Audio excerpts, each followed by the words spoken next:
A two-alarm fire sending one person to hospital broke out in a West End neighborhood this afternoon. As occupants tried to escape the flames, there are reports of one person climbing onto the roof to get to safety.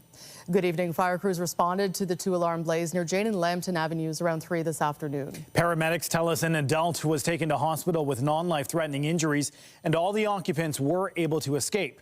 We spoke with a witness who described the harrowing moments after the blaze broke out. As I approach, I come closer to the house, I see a lot of smoke coming out, and it was like the time where the guy, he was banging on the top window, I think 2 bangs before he actually broke the window. He jumped out, he was like kind of squirming on top of the roof, the side roof, and some people came with a ladder, and it seemed like he didn't want to get onto it. I think he had a broken ankle from the impact. And so he eventually came down using the ladder, and he was helped to the side where he was wobbling a lot, and they took him on then after the firefighters came, they took him on the stretcher and treated him. Fire officials say there were also reports of explosions, but the cause of the blaze is still under investigation. Investigators have been notified and crews remain on scene checking for hot spots. Meanwhile, another large fire tore through a home late last night, this one in Etobicoke. This was the scene at Dundas West and Royal York Road just after 10. Flames and smoke could be seen billowing from the roof of the home. Fire officials say the 2 people in the home managed to get out on their own, and residents in neighboring homes were also forced to evacuate. We had flames showing from the 2nd floor and from the soffit and roof areas. Crews initially did an aggressive interior attack. Thankfully, the occupants had self-evacuated before our arrival. Crews noticed that the floor was compromised on the 2nd floor, and we had a heavy amount of fire in the attic and was self-venting through the roof. Toronto Fire says they will remain on scene for most of the day, watching for hot spots. It's not yet clear what caused the fire to ignite, but it is not believed to be suspicious. Protesters clashed in North York this afternoon as part of weekly opposing demonstrations between pro-Palestinian and pro-Israeli supporters. Today's rallies were the first under a new directive issued by Toronto police, banning demonstrations from going into residential streets. Preference seems to be a little off. Just Jesus, my Lord and Savior. This was the scene near Bathurst and Shepherd today. There was a large police presence with barriers set up in front of residential streets, blocking access. There were tense exchanges between the 2 groups as they marched down Shepherd. Officers say no arrests were made and the demonstrators dispersed without any serious incident. Police say the new ban was put in place, citing a changing security landscape in recent weeks with increased volatility and heightened fear in communities. They added lawful demonstrations can continue at main intersections, but moving into residential neighborhoods present an unacceptable risk to public safety. Meanwhile, pro-Palestinian demonstrators argue the move infringes on their rights to peaceful protest. A man has been arrested in a fatal stabbing in East York on Wednesday. Officers responded to a building near Gamble and Donlands Avenues around 9:30 p.m. for reports of an altercation. Officers located a male victim with stab wounds and without vital signs. He was pronounced dead at the scene. The victim has been identified as 27-year-old Ahmed Hassan Asif. Yesterday, police arrested 21-year-old Pratik Parajula Thapa on charges of second-degree murder and robbery. He was scheduled to appear in court this morning. And police are investigating a robbery at a downtown bakery overnight. The Grand Order of Divine Sweets on Queen West posted this video on social media. The bakery says someone broke in overnight with a crowbar, badly damaging the front door. It comes hours after hundreds turned out for a community Easter event at the shop, complete with sweet treats and prizes. The owners say the thieves only made off with $200, but repairing the door will be extremely costly. They call the incident disheartening, especially for a small business. Officers say no arrests have been made and there is no word on any suspects. We'll have more news in a moment, but first here's a live look at the city this hour. Mostly cloudy conditions across the GTA. As we take a look at the satellite radar, you can see there is still a little bit of activity around the Clarington area, but not so much in the GTA and other parts of southwestern Ontario. Taking a look at the winds right now, light, 13 kilometers per hour in Toronto, stronger in Peterborough, Kingston, Niagara Falls, and Hamilton as well. Current temperatures, 11 degrees in Owen Sound. Yes, they are still in double digits, as is Niagara Niagara Falls and Windsor at 12 degrees. At the islands right now, 6 degrees and still some sun, a little bit more cloud cover at Pearson Airport. Tonight, our overnight low will be 2 degrees. We are in for a pretty nice day tomorrow, but then we are going to get some active weather in the way of precipitation and rainfall. We'll give you all those details coming up. And Natalie, right now, back to you. Okay, thank you, Raheem. Canada's New Democrats have chosen their next federal leader. Filmmaker and activist Avi Lewis won on the first ballot. CTV's Rachel Aiello has a look at what's next for the party as it looks to change course following stinging losses in last year's election. Please welcome the new leader of Canada's NDP, le nouveau chef du NPD, Avi Lewis. Avi Lewis is the new leader of the federal NDP. A decisive victory. New Democrats elected Lewis on the first ballot with 56% of the vote. This is about all of us coming together to find our place and our power in the thrilling work of building a shared future. Lewis comes from a progressive political dynasty. Both his father and grandfather led new Democratic parties in this country. In his campaign platform, Lewis proposed to block any new pipelines, impose a wealth tax on the 1%, and create public options for groceries. The money is there, my friends. We need a government with the courage to go and get it for all of us. His clear mandate to take the party further to the left, celebrated by many. NDP! NDP! Avi Lewis has such a clear vision for the NDP. I think he's going to do amazing as leader, and I'm so excited. We have hope for our future. Others express disappointment. I worry that some of his platforms are unattainable and people might lose faith in the party. He's got some good ideas, but he scares me a little bit. The militancy there, for me, it scares me. And now the real work begins. I think the rebuild is going to take all of us, and I'm really grateful that Avi sees that. Thank you, everyone. Thank you.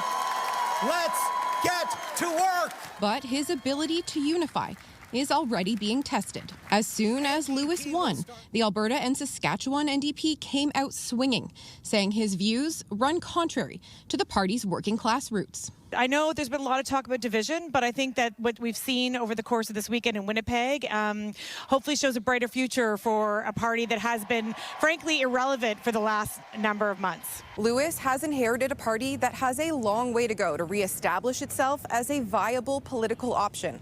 Those I spoke with today said inviting the 4 other candidates on stage was an important first step. Rachel Aiello, CTV News, Winnipeg.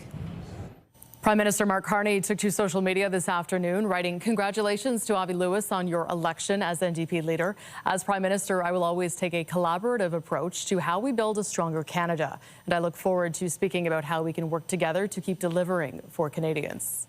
Conservative leader Pierre Poilievre wrote, "Congratulations to Avi Lewis on being voted in as the new leader of the NDP. I look forward to working to hold the Carney Liberals to account for the worst grocery price inflation and fastest shrinking economy in the G7. We must make Canada affordable and safe for us all." And Rachel mentioned the reaction from some provincial NDP leaders. Ontario's Mart Stiles congratulated Lewis on his election, concluding with, "Let's get more MPPs, MLAs, MHAs and MPs elected and more NDP governments coast to coast to coast." Alberta Premier Danielle Smith is reacting to a controversial op-ed written by one of her government's MLAs. At the moment, advocates for Alberta independence are working to collect signatures to get the question of separating from Canada on a referendum ballot. In a piece published in the Western Standard, the United Conservative Party's Jason Steffen called for Albertans to sign on, saying it would be good for the province, and having a vote doesn't mean supporting the idea of separating. This weekend, Premier Smith said for her, a sovereign Alberta within a united Canada means Alberta stays. On her radio call-in show Saturday, the Premier said the rest of caucus and the government agree with her.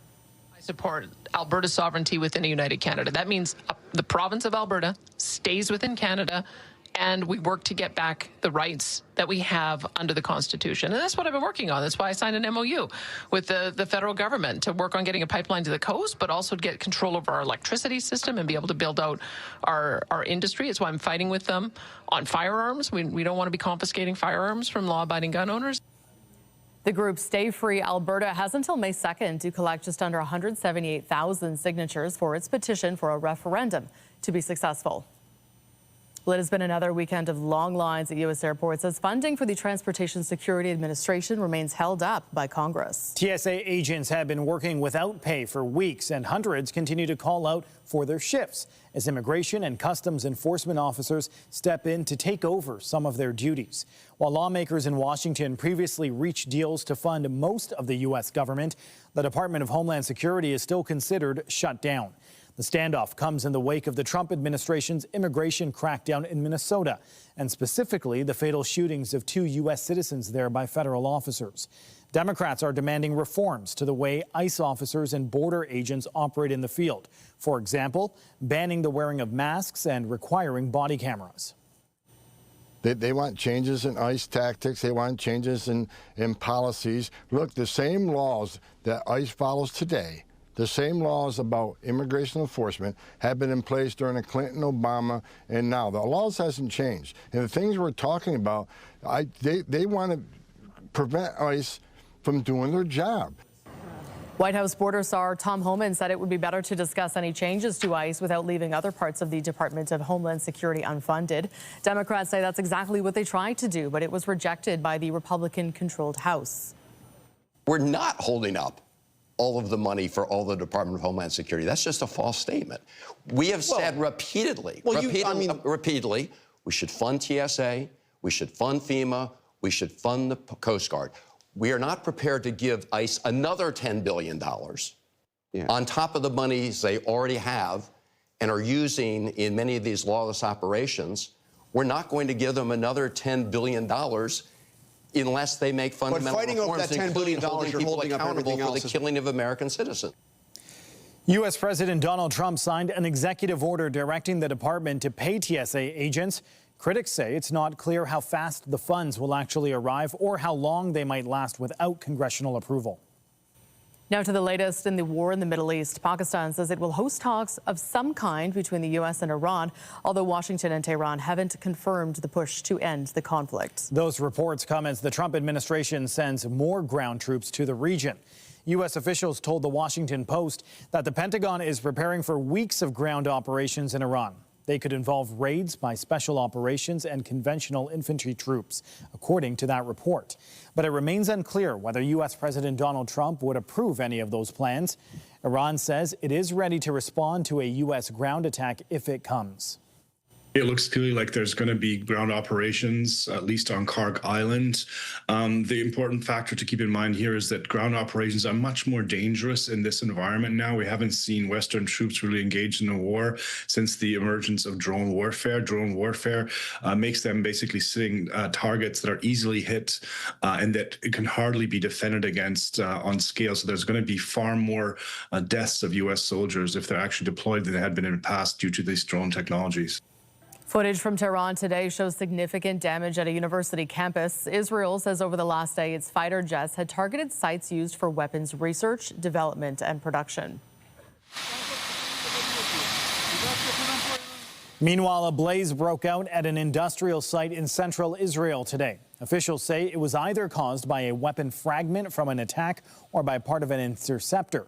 Alerts have been issued across Israel today, signaling incoming projectiles launched from Iran. Missiles could also be seen streaming over Jerusalem and parts of the occupied West Bank. This comes as Israel keeps up strikes on southern Lebanon amid escalating hostilities with Hezbollah militants. Israel's military has ordered people to leave much of the south, as well as Beirut's Hezbollah-controlled southern suburbs. Israeli PM Benjamin Netanyahu has ordered an expansion of the so-called security buffer zone along the shared border. More than 1,000 people have been killed in Lebanon, with over 1 million displaced since Hezbollah fired at Israel on March 2nd, resulting in an Israeli response. As Iran and Israel exchange strikes, Catholics around the world are marking the start of Holy Week. But today, police in Jerusalem prevented Palm Sunday Mass from taking place at a key holy site. Unlike the celebrations of years past, the streets of Jerusalem's Old City were silent today amid the Mideast war. Top Catholic leaders in the Holy Land were set to hold a private mass in the Church of the Holy Sepulchre, but Israeli police barred them from going there, citing wartime safety concerns. Cardinal Pierbattista Pizzaballa led mass at a different church. But the Latin Patriarchate of Jerusalem says it's the first time in hundreds of years the ceremony hasn't been able to take place at the site where Christians believe Jesus was buried and resurrected. It's unfortunate. It's a pity that this happened. It's a very sacred day for Christians, and in our opinion, there was no justification for such a decision or such an action. Gatherings of more than 50 people are forbidden by Israel's government right now, but Canada has joined the U.S., Italy, and other countries in questioning authorities' decision to prevent even the smaller private contingent led by the Cardinal from going to the church.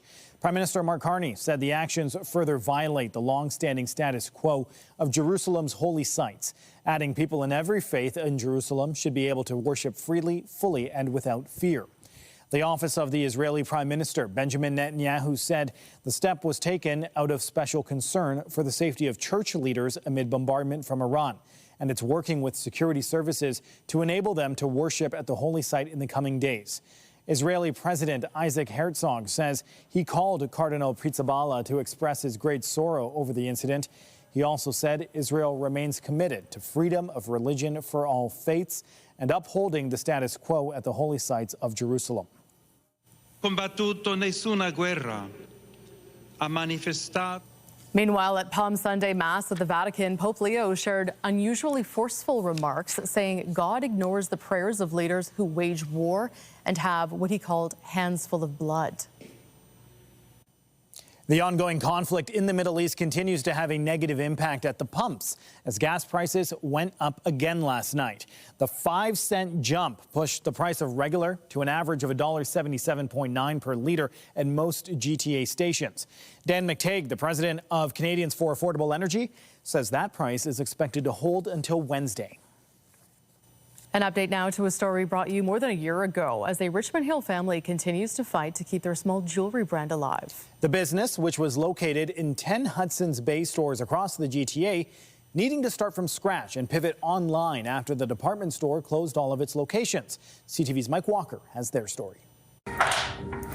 In a small studio space, Romina Bakhtiari and Ali Kaveh have been fighting to keep their dream and small jewelry business alive. Really devastating, moving from 10 active locations to immediately nothing. We first met the couple a year ago after the Hudson's Bay company surprisingly announced it would be shutting down all of its stores after filing for creditor protection. It's inside the iconic department store they started their Romali jewelry brand and had expanded to 10 kiosks at Bay stores across the GTA with plans of adding more. They were forced to lay off 20 employees and pivot their business entirely online. I'm a mental health nurse, so I had to do more of that on the side to be able to have my business survive. This month, the courts extended Hudson Bay's reprieve from creditors as HBC continues to auction off its artifacts and distribute a hardship fund to former employees. The couple says they are still owed thousands from at least 2 months' worth of sales before the court proceedings started. It may not be a big money for them, but it's definitely a huge money for us to lose it suddenly. This is our online customizer. They have persevered over the past year. Online sales started to boom in December. It was a slow year. However, even though we lost seeing our customers in person, but our customers actually stayed with us. They continued supporting us. Some of the leftover inventory is now being sold at Marshall's and Winners. They say those sales combined with online are nowhere near the business they once had. It's not even 1/3 of what we used to do. But in the coming months, they plan to open their first retail store since the Bay's closure at Promenade Mall. We're still in contact with our employees and we're hoping that we can get them back to work. Whether if it's through online orders, fulfillment, inventory. Because for Ali and Romina, this is much more than just a small jewelry business. Everything happens for a reason. We had to come along with a new plan. It's growing. We're still breathing. We will do everything that we can to save this brand. It is a family-owned brand. Mike Walker, CTV News. The University of Toronto has made the latest global university rankings. U of T is the only school in the country to land in the top 20 across all 5 major faculty areas in the 2026 CU's World University Rankings. From life sciences at 12th to arts and humanities at 14th, the university is now listed in the same elite circle as Harvard and Oxford. Canada's Auditor General has revealed major issues with the handling of cuts to Canada's International Student Permit program. The overall number of foreign students coming to Canada dropped far more than expected, and that is having a major impact on campuses right across the country. CTV's Abigail Beeman reports. At the small-town Perth Algonquin College campus, Robin Gifford will be able to finish his Heritage Carpentry and Joinery program before the campus closes in August. After big cuts, this month the college decided another 30 programs are being phased out, citing international student enrollment as one factor. The schools found a way to abuse international students for money, and they took advantage of it. And if your institution can't run profitably without exploiting international students, that's not our fault. That's your fault. The school didn't respond to multiple interview requests by deadline. Considering it's something that's so vital to our community, they don't seem to see it that way. Do you feel Perth hasn't had a voice? Yes. The Auditor General found Canada's cap on international students did work to decrease the numbers, but they dropped off way more than projected. That's true right across the country, including here in Ontario, but smaller provinces were disproportionately impacted. There has been a damage to just that, the image or the, Canada as a study destination, I think, in general. And so we've seen that then impact. The University of Saskatchewan is not sure exactly why they've seen such a dramatic decrease and wants immigration staff to meet with them to explain. Their international student enrollment dropped 18%, while at Alberta's Lethbridge Polytechnic, international student enrollment is down about 40%. Which has really impacted our budget, obviously. Which the school believes is in part due to students not wanting to choose our country due to uncertainty. Just reconsidering Canada as a place to go to school and work. Universities Canada is optimistic things can head in the right direction. What we need to do is make sure that the system's stable now for a couple of years. Let's not do anything else that sends a message to students around the world that they're not sure how the rules work in Canada. While Perth, Ontario still hopes there's a solution for their closing campus. Abigail Beeman, CTV News, Perth, Ontario. A heads up for transit riders. There are service changes to keep in mind today and heading into the week. There is no subway service on Line 2 between Jane and Ossington stations today for planned track work. Shuttle buses are running and service is expected to resume at 6 tomorrow morning. And on Line 1, service will end at midnight between Shepherd West and Lawrence West stations. This early closure will run through Thursday. Shuttle buses will operate instead until the end of service. And on GO Transit, the Lakeshore East line is running on a reduced hourly schedule today. That's for track upgrades. Stouffville line trains are running hourly between Scarborough GO and Old Elm or Mount Joy. And on the Kitchener line, there is no service between Bramalea Station and Union for track work. GO buses are running between Bramalea and the 407 bus terminal, where riders can connect to the TTC. Budding hockey stars between the ages of 10 and 12 hit the ice in Scarborough today. And for many of these athletes, it was their first ever tournament. They're playing for the Hockey Diversity Cup, a milestone moment meant to build a sense of belonging within the hockey community. Battling for pucks, these young athletes are showing off their skills and progress on the ice. I'm just passing to people and trying to score some goals. I was bad at hockey, but now I got better. This is the third annual Spring Classic Tournament, a celebration of the Grassroots Original Hockey League. Hi. 6 community-based teams play out of arenas including Albion and Malvern during the season. And this tournament is their chance to showcase their hard work and fundamentals in a competitive, supportive environment. Since it's my first time, it's been really fun, and it's my first time being a goalie too. It's been really cool so far. I've met some amazing people, coaches, staff, friends. The tournament is hosted by the Hockey Diversity Alliance. Its goal, to provide barrier-free hockey programming. And they're running up the scoreboard, supporting more than 1,300 youth annually across the GTA. This event is one of my favorite ones of the year, warms my heart. As most people know, what we do is go into underserved communities and provide hockey at completely free of cost. It's that access which has opened the game up to players like Hamza Patel. It's a starting point of being with a big crowd and knowing how it feels to be watched. Patel now plays for the Don Mills Mustangs and credits this tournament for giving him confidence on and off the ice. There's many NHL players who are from different race, come from different part of the earth. Inspiration that anyone can make their dreams come true, and everyone deserves the same opportunity. We're going to take a quick break on CTV News, but when we come back, we'll take a full look at the weather forecast. Temperatures are set to rise, but we're also in for some wet weather. When you see it happen, send it to CTV News. Text 10400 from your screen to ours. Text 10400.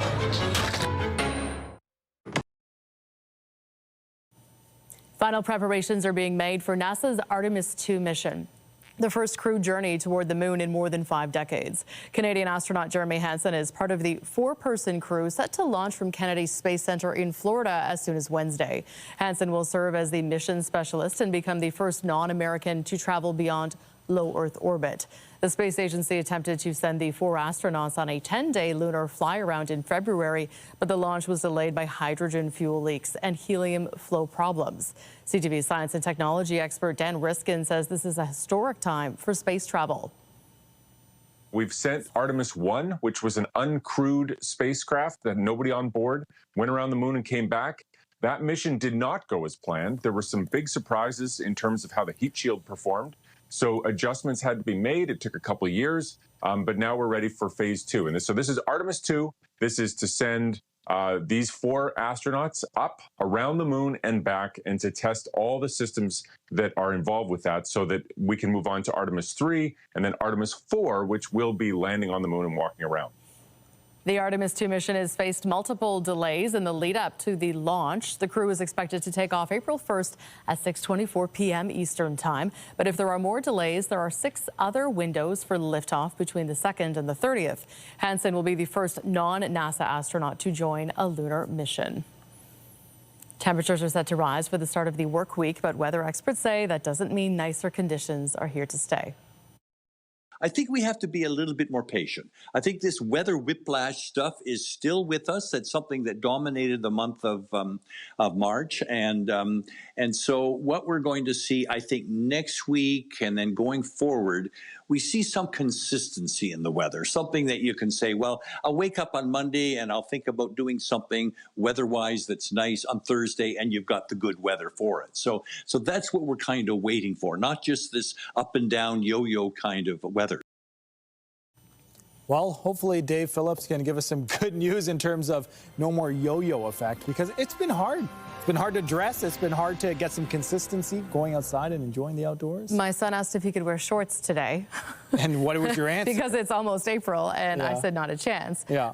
But, you know, I think everyone is just really itching for that spring weather. I feel like we never have a spring jacket season. We go straight from parkas to T-shirts. You know, it's like bundling up one day and sunburn the next. It's tough. Well, I mean, your son tomorrow might be able to, because we're getting up to, I believe it's like 16 degrees is our daytime high tomorrow. So that's good news. But then tell him to bring some long pants as well, because then Tuesday we're going to get a lot of rain. So it is back and forth. It continues. 10 degrees right now in the city of Toronto. That's good news. Even warmer in Windsor, sitting at 12 degrees. Tonight's lows, we are actually above seasonal. We will be at 2 degrees. Normal for this time of year is below freezing at -1. As we wake up tomorrow, we actually warm up pretty quickly. By 9 a.m., it'll be 9 degrees and mainly sunny. That's great news. We like to see that. And as I just mentioned, our high tomorrow will be 16 degrees. That is double normal for this time of year. And it's also going to come with some sunshine, and that's great. There will be increasing cloudiness throughout the day, but the sun's going to peek out with some warm weather. So enjoy that.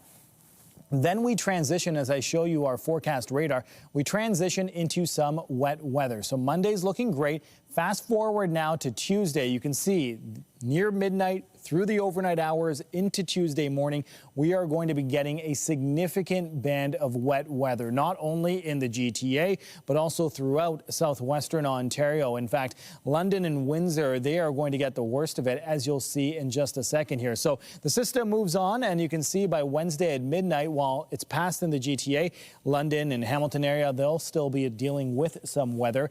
These are what the predictions are in terms of rain accumulation.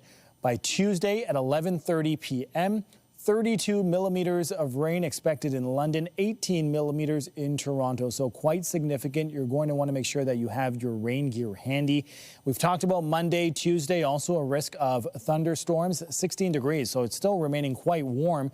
We say hello to April on Wednesday with some cloud cover at 9 degrees, and then we start to see a one-day significant drop on Thursday, down to 2 degrees. Temperature will stay steady there, and then Good Friday, 60% chance of showers, and 10 degrees. So from a temperature perspective, pretty good. But as you can see at that 7-day forecast, it's exactly what Dave Phillips was saying, right? A yo-yo effect. Sometimes you get the good high double-digit temperatures, but then you get the wet weather, and so it's a back-and-forth game, and it's going to continue for quite some time. Natalie. Okay, thanks, Raheem. Well, in sports, the Raptors continue their push for the playoffs, hosting the Orlando Magic tonight. Scotty, the hammer, the throwdown, get out of the way!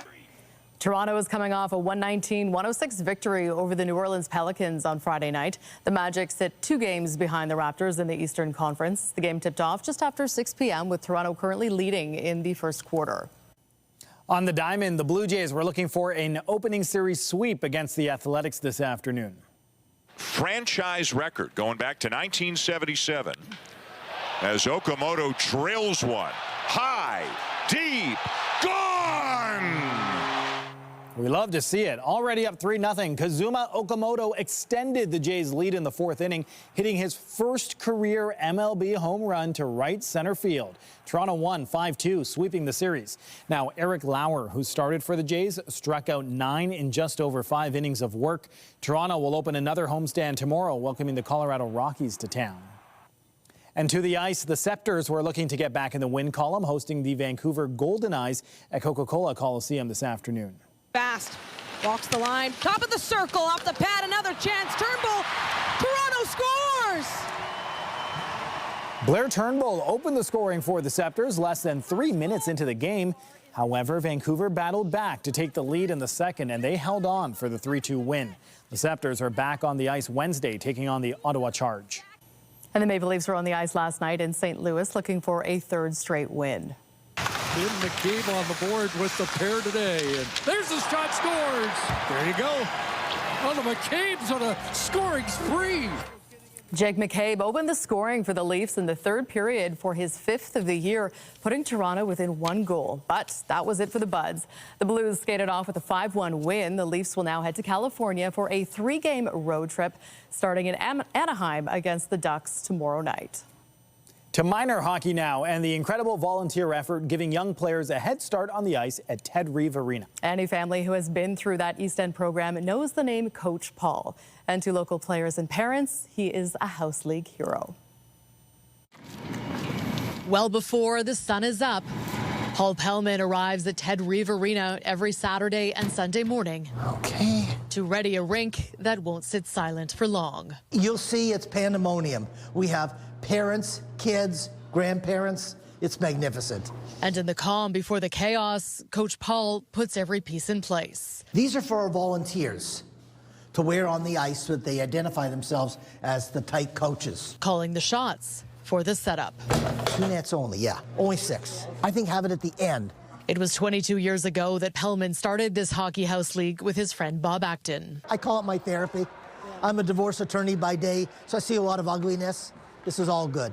How are you, buddy? And every weekend morning since, he has been there when the first families roll in by 6:30 a.m. Good morning. A parade of parents coming in with coffee after an extra early morning. Parents maybe have had a rough Saturday night, and, he gives them a smile, so it's really good. It's one of the reasons I get my son up at 5:45. I'm like, oh, we're going to get Coach Paul. He's going to be upset. We got to be out on the ice. I'm going to put both you guys in dress room 6. Pumping up every player ahead of game time. Gonna rock today, buddy. And there's not a name he doesn't know. On your Toronto Maple Leafs white, Captain Taylor Hennessy, Hank the goal sniper Thompson, Oscar Sullivan, AKA the Music Man. I've got kind of a photographic memory for names and faces. I get to know the parents and makes it easier. Over the years, Coach Paul has gotten to know thousands of kids. Criers, happy kids, exuberant kids kids who are quietly under the radar, but who improve over time. It's the whole gambit. Good job, Asher. And no matter their personality, he brings out perseverance. When we started this league, these kids on a Sunday morning could not skate at all. Coach Paul and his team got him on the ice. He was petrified, thought it was too slippery. And now he's made like a lot of friends. New friends too for the parents whose weekend morning ritual has become something special. We all as parents look forward to his emails weekly that he sends being like, here's what's coming up on Saturdays and Sundays, and it gets us all really excited. You look at these emails and you go through it and he's thinking about every kid as he's writing them, obviously, and he knows everybody's, and that's the most important thing for these kids. They walk through the door and he says hi, and it just gets them going in the morning, which at 7 a.m. is pretty awesome. By mid-morning, the pandemonium Pellman predicted Let's get ready to rumble! Energizes the arena. He lets everyone have fun. Every time we were doing bathrooms, he gave me advice, just keep your hands up. Kids are fun. They're at a perfect age where they love life. They love life, and they love him. He's been the heart and soul of the entire year. Hey, Jets, let's go! Now 73, Pellman had no idea when he started this thing that he'd still be running the show 22 years later. No, I didn't. No, I didn't. But every year just keeps morphs into the next year. And he's showing no signs of stopping. We hope to see you next September. The heart of this House League hockey. Thank you, Paul. Thank you. The legend of the league. You're watching CTV News Toronto. Stay with us.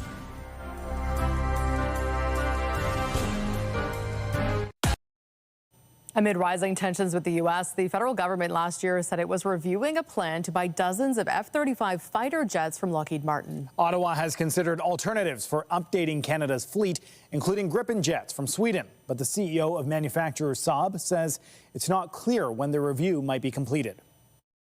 We are providing as much information as possible to the Canadian authorities and the politicians and industry to make sure that the case is sort of accessible in terms of how quickly we can do this, affordability, infrastructure perspectives on how easy it is to integrate this type of capability, the fighters, into your existing infrastructure. So the information is there. And then there is some sort of process evaluating this as we speak. When the government launched its review last year, it pledged results by the end of that summer. Defense Minister David McGuinty has previously said Canada isn't ruling out buying fighter jets from more than one company to fulfill capability requirements. Well, if you think you might be paying a little extra for Easter chocolate this year, you're not wrong. Retail outlets are not discounting as much, all due to the volatile nature of buying cocoa. CTV's Vanessa Wright has the details. Experts say chocolate has silently increased by 10% since last year. Well, you kind of get used to it. Everything else has gone up, so you kind of take it for granted. The good news is cocoa futures are trending down, according to food policy expert Sylvain Charlebois. The bad news, prices aren't expected to drop until next year. Be careful with sales. They're not really sales. They'll show you a chocolate bunny that is on sale 10% off, 20%, but they're not really lower price compared to last year, unfortunately. It's a reality the owners of Whim Chocolate in Halifax know all too well. The price of their base chocolate has increased by 100%. We are really committed to keeping our quality at the highest standards that we possibly can. And that may involve an increase in price, but we're not going to compromise on the quality of our chocolate. As for whether Easter sales will be affected by current chocolate costs, Parker says they won't know the full scope until after the holiday. You could have one person that comes in and buys everything that they see. You know, money's not an object. And other people are like, oh, well, you know, I might just get one instead of, you know, multiples that I would have gotten in the past. Vanessa Wright, CTV News. Well, it's Canadian music's biggest night of the year. The Juno Awards are about to get underway in Hamilton with live performances from artists like Daniel Caesar and the Arkells.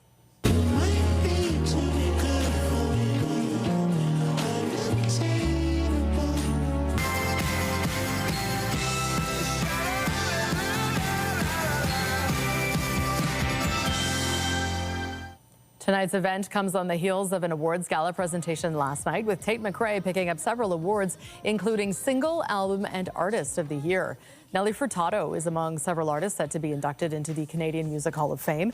And tonight's event is expected to have a special guest appearance by Prime Minister Mark Carney. After blasting off at last weekend's box office, Project Hail Mary is back in the top spot. You are the only scientist who might know what this is. I'm just a teacher at Grover Cleveland Middle. The sci-fi film starring Ryan Gosling brought in another $54.5 million US across North America in its second weekend. It is the top grossing Hollywood film of the year so far. Disney Pixar's animated movie Hoppers was in second with $12.2 million in ticket sales. And action comedy horror They Will Kill You debuted in third with $5 million. A local charity that gives kids the chance to experience live events in the city is set to give away its 1 millionth ticket. Kids Up Front Foundation Toronto has been turning unused tickets into memories for 2 decades. The organization collects tickets for sports, concerts, film and theater, and distributes them to dozens of community organizations across the GTA. Executive Director Lindsay Outred says the group gives away around 65,000 tickets per year. It expects to hit the 1 million ticket milestone sometime next month. For the entire family, it can be an incredibly special experience. So we work with all kinds of organizations, so arts, culture, sport, and families have many different interests. So just given a chance to be included at an event in the city, and often for the first time. So the children, youth, and families we work with face barriers to access. We all know the extremely high cost of doing things in our city. So just the chance for these families to be able to join in the collective joy that happens when you bring a large group of Torontonians together. For more information or to donate your unused tickets, you can email torontotickets@kidsupfront.com. Well, the bees aren't buzzing outside, but they certainly are at the National Spelling Bee. We'll give you the definition of what we're talking about when we come back. After the B-R-E-A-K.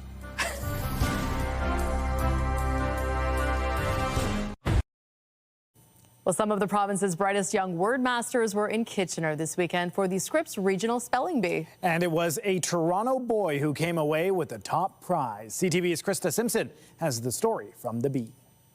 Stagflation. Stagflation. S-T-A-G-F-L-A-T-I-O-N. Stagflation. 11-year-old Arshan Shahryar, a grade 6 student at Gordon A. Brown Middle School in Toronto, is the winner of the Waterloo Region ECU Scripps Regional Spelling Bee after spelling stagflation correctly, an economic term that means persistent inflation combined with sluggish consumer demand and relatively high unemployment. I knew that word.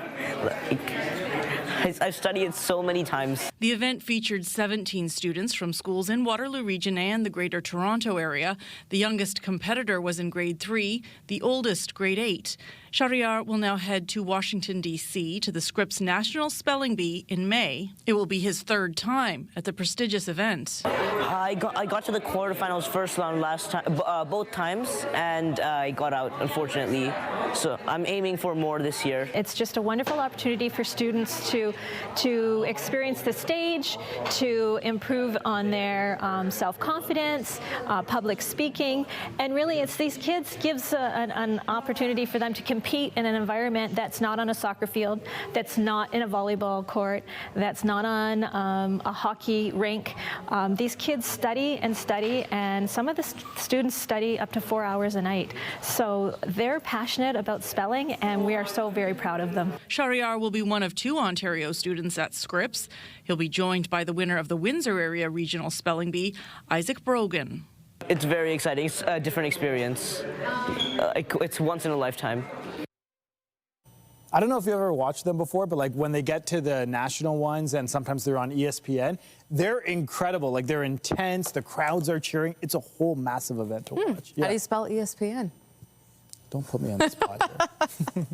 Well, you know what? You know how to spell rain? R-A-I-N. And we are getting some on Tuesday. But before that comes Not a bad day on Monday. Satellite radar, not much activity right now. That is going to change. Temperatures right now still double digits, 10 degrees in the city of Toronto. And as I mentioned, a beautiful day tomorrow. A sun-cloud mix and then mainly cloudy by 3 p.m. But we get all the way up to a daytime high of 16 degrees. So enjoy it, because then on Tuesday, rain and a risk of thunderstorm. There's going to be a lot of rain across southwestern Ontario. And then it's a bit of a yo-yo effect from a temperature perspective. Natalie. Thanks for spelling out the forecast.